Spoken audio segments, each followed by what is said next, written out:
Vamos voltar a falar dessa tragédia que aconteceu em Saudades, lá no oeste de Santa Catarina, onde o homem de 18 anos, Fabiano Kipper Mai, assassinou 3 crianças e 2 profissionais de uma creche, uma professora e uma assistente. E hoje nós vamos conversar com o professor e advogado criminalista, Dr. Eduardo Cleto Rigueto, para falar um pouquinho do perfil deste homem na área criminal, né, Caleb? Exatamente, né, doutor?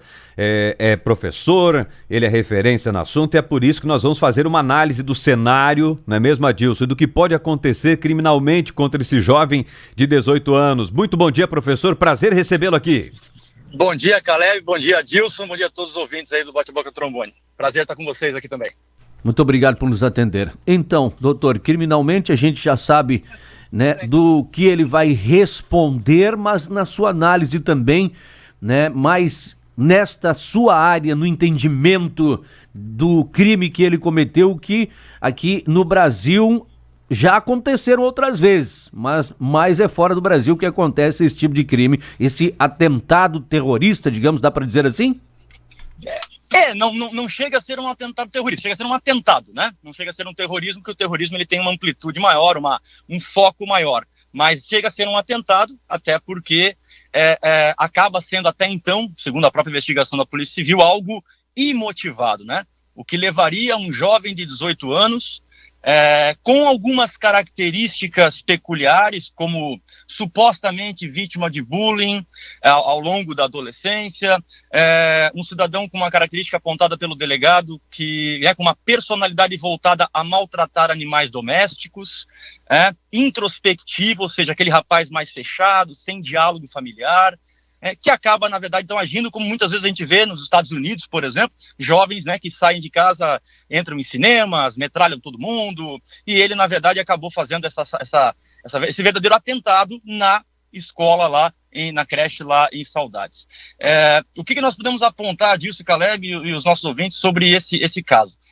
Esse jovem, quem acompanhou as notícias, atenta contra a vida das 2 profissionais, contra as 3 crianças, tem uma 4ª criança ainda na UTI, tenta tirar a própria vida, né? Acaba sendo socorrido, hoje está em estado grave na UTI da região lá, mas tentou atentar contra a própria vida, e ele apresenta, por óbvio, algumas características também que chamam a atenção.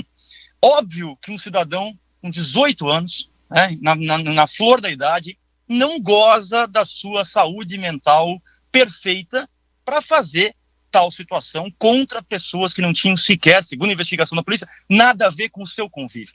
Mas se tivesse sou desafeto da professora, tem uma motivação para tentar contra a vida de A ou B, mas a princípio, segundo a investigação, ele não tinha nada contra as professoras, muito menos contra aquelas pobres crianças, né, que foram vítimas dele. Então há a impressão inicial de ser uma pessoa que tenha realmente um desvio psiquiátrico, e aí, Caleb e Adilson, caberá ao advogado dele, né? Ele vai ter um advogado. Às vezes, mas como assim? Ele vai ter um advogado? Sim, todo mundo tem direito a um advogado, ele vai ter um advogado que, tecnicamente, poderá pedir ao juiz um exame de sanidade mental para ele. Por que eu estou explicando isso para vocês e para os nossos ouvintes? Porque se o exame de sanidade mental der que ele é incapaz, que ele é uma pessoa, na verdade, doente, que tem problemas de ordem mental, ele pode não ser processado corretamente. Pode ser, na verdade, que ele seja internado num hospital psiquiátrico, certo? E receba esse tipo de tratamento. Ou seja, não tem aquela repercussão que a mídia dá, por exemplo, no caso da Suzane von Richthofen, no caso do menino lá do São Paulo, o Alexandre Nardoni e a Jatobá, né? Ou seja, são casos onde a perícia mostra que aquelas pessoas tinham plena consciência do que estavam fazendo. Então, logo, foram responsabilizadas e ganharam prisão. Se este jovem de Saudades for considerado capaz de entender o que ele estava fazendo naquele momento, ele vai acabar respondendo por 5 homicídios e uma tentativa. 5 homicídios qualificados, cada um com pena de 12 a 30 anos de reclusão, mas, na verdade, aquela criança que está no hospital ainda em estado grave, que seria uma tentativa, né? E isso vai levá-lo ao tribunal do júri, quem vai julgar vai ser a população da localidade, e que poderá levá-lo a uma pena realmente elevadíssima. Agora, se a perícia disser que ele era incapaz, que naquele momento ele não tinha condições de entender o que ele estava fazendo, e é o que dá a impressão, ele pode, na verdade, receber, no mínimo, 1, 2 ou 3 anos de internação em hospital psiquiátrico e, no máximo, 40 anos de internação em hospital psiquiátrico. Essa é a realidade, né, do caso da cidade de Saudades. A realidade técnica, né, doutor Eduardo? A realidade técnica do que pode acontecer, obviamente, pelo entendimento jurídico. E agora, citados alguns tópicos pelo delegado, e o senhor voltou a citar também, né, do suposto bullying, do maltratar animais, do estar sempre introvertido, de não ter muito acesso a diálogo com a família e sim no quarto. A internet, ele não tem passagens pela polícia, não tem histórico nenhum passado também. Estar na internet... Esse mundo virtual, né? Pode ter transformado a mente desse rapaz, dominado e feito com que ele criasse algo, sei lá o que, não tenho como explicar, e agisse dessa forma. Isso, já fazendo adendo aqui, pode ser usado como subterfúgio da defesa caso ele for considerado com sanidade mental adequado, ou seja, sem problema mental e que estivesse consciente das suas ações, doutor? Assim, ó, eu vou entender que se a defesa for utilizar como é que eu posso dizer, a influência da internet, ela usaria para buscar a insanidade dele, tá? Não para dizer, porque quando eu sou capaz de entender o que eu estou fazendo, não vai ter internet, não vai ter terceiros, não vai ter ninguém que vai influenciar a minha conduta. Então eu como advogado, não utilizaria a internet para dizer, olha, ele foi influenciado por jogos para praticar tal conduta. Então eu posso utilizar essa tese para dizer o seguinte, olha, tanto ele era incapaz de entender o que ele estava fazendo, que um jovem de 18 anos, em tese, em plena saúde, foi influenciado pelos meios digitais para praticar esse crime. Por isso que ele não era capaz, né? E aí eu vou um pouquinho mais além. Se os nossos ouvintes já ouviram falar, né, do maior psiquiatra do nosso país, Dr. Augusto Cury, né? Quem não ouviu, procure no Google, compre um livro dele, ele é um cara sensacional. E ele diz o seguinte, nós vivemos, Caleb e Adilson, numa sociedade emocionalmente doente. A nova geração que vem vindo, os meus filhos, os filhos dos meus filhos e assim por diante, são pessoas, na verdade, que estão cada vez mais distantes do convívio familiar, cada vez mais mergulhados nas redes sociais, cada vez mais numa necessidade exagerada, certo, de se mostrar nas redes sociais e de depender dessas redes sociais. Ou seja, se eu posto algo e não tenho tantas curtidas, me leva à depressão. O que é isso? Se eu tenho, na verdade, um jogo que mata pessoas e que minha meta é matar pessoas, eu preciso colocar isso na prática. Quer dizer, isso demonstra uma sociedade totalmente doente, dependente. E o que a gente precisa fazer para tentar salvar isso? Olho no olho. A conversa, na verdade, de um pai com um filho, livra o filho das drogas, livra o filho dessa dependência digital, né? Ou seja, como é que esse pai, ao perceber que o filho dele era introspectivo, ficava dentro de um quarto, jogando videogame o tempo todo, né? Podia servir. Será que o pai dele conversou com ele? Não estou querendo botar culpa nele, estou falando no sentido amplo. Mas será que esse pai conversou com esse filho para saber o que ele sentia? Não se preocupam hoje em dia com o emocional, não se pergunta para um filho como é que ele está se sentindo, se ele está bem, se ele não está bem. Hoje, na verdade, o que acontece? Os pais cada vez mais trabalham, cada vez mais trabalham fora. Os filhos geralmente ou estão em escola em tempo parcial ou tempo integral, ou estão, na verdade, na internet. Quer dizer, muitas vezes não se sabe o que se passa na cabeça. Será que esse pai sabia que esse rapaz entendia que ele era possível vítima de bullying? Será que esse rapaz, porque foi encontrado na casa dele, 11 mil reais, 2 facas?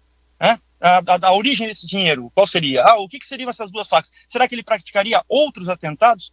Quer dizer, um cidadão, percebam, eu estou agora falando como advogado, percebam como ele não goza da sua plena capacidade mental. Por quê? É natural do ser humano proteger a própria vida. Num acidente de carro, está vindo um veículo na direção do meu, a tendência é que eu sempre tente tirar o meu carro, o meu lado, independente se tem alguém do meu lado. Quer dizer, é capaz de eu tirar o carro para proteger a minha vida, mas o outro carro bater e atingir a pessoa que estava ao meu lado. Porque é natural do ser humano fazer a autoproteção. Agora, um ser humano que vai tira a vida de 2 professoras, 3 crianças e atenta contra a própria vida, não pode estar no gozo da sua plena sanidade mental. Quer dizer, então, pode, repetindo a pergunta que me foi feita ali, pode haver influência da internet nesse sentido? Pode, mas não para sustentar eventual sanidade, a eventual motivação para o crime, e sim para demonstrar que a sua fragilidade emocional, que a sua capacidade de não gerir suas emoções, seu baixo linear para frustração, não saber lidar com o bullying. Eu brinquei ontem na sala de aula, Caleb Adilson, né? Na minha época, eu sou da década de 80, na minha época não tinha essa história de bullying, né? Eu, para quem me conhece pessoalmente, hoje eu sou praticamente calvo, mas eu tinha cabelo comprido na cintura. Eu era vítima de brincadeiras, que na época não era bullying, e tinha que saber lidar com aquilo, porque a opção de ter o cabelo comprido era meu. Então, se as pessoas brincavam, e aquilo, eu tinha possibilidade de ter uma gestão da emoção, gerir aquilo, saber administrar. Agora, hoje em dia, repito, as novas gerações, a cada geração que passa está dificultando cada vez mais. Nós estamos recordando aqui, eu também, né, sou um pouco mais velho que, inclusive, que o doutor e que o Caleb, né, era motivo de brincadeira. A nossa reação era diferente. Era de brincadeira, né, e tal, no máximo, né, virar cara, mas hoje em dia é uma loucura a reação das pessoas, é uma reação de agressão, uma reação, né, de querer acabar com a vida do outro. E até de introspecção, né, Adilson, da vítima em si. Mudou totalmente, é outro tipo de geração, doutor. Exato, é. Ó, há mais ou menos acho que 5 ou 6 anos atrás, nós tivemos em Balneário Camboriú, não sei se vão se recordar, um episódio de um jovem de uma escola particular de Balneário Camboriú, que supostamente vítima de bullying, no intervalo da aula esfaqueou um aluno dentro da sala de aula aqui em Balneário Camboriú, numa escola particular.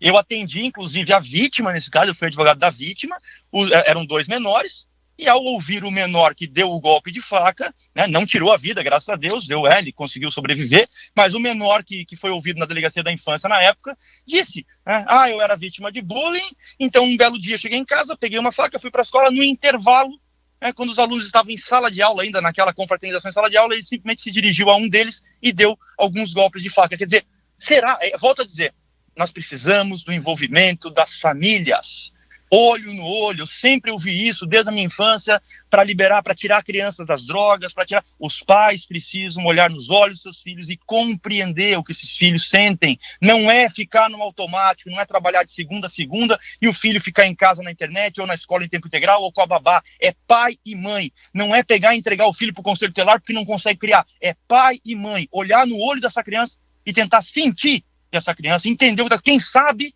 com esse diálogo, esse jovem de saudades não teria cometido essa atrocidade, que acaba ficando de maneira injustificável, incompreensível, a razão de ter levado esse rapaz a tirar a vida daquelas pessoas que nada tinham a ver, a princípio, vamos aguardar a investigação, mas a princípio não tinham nada a ver sequer com o seu convívio social. Quer dizer, aí a cidade inteira do Oeste chora,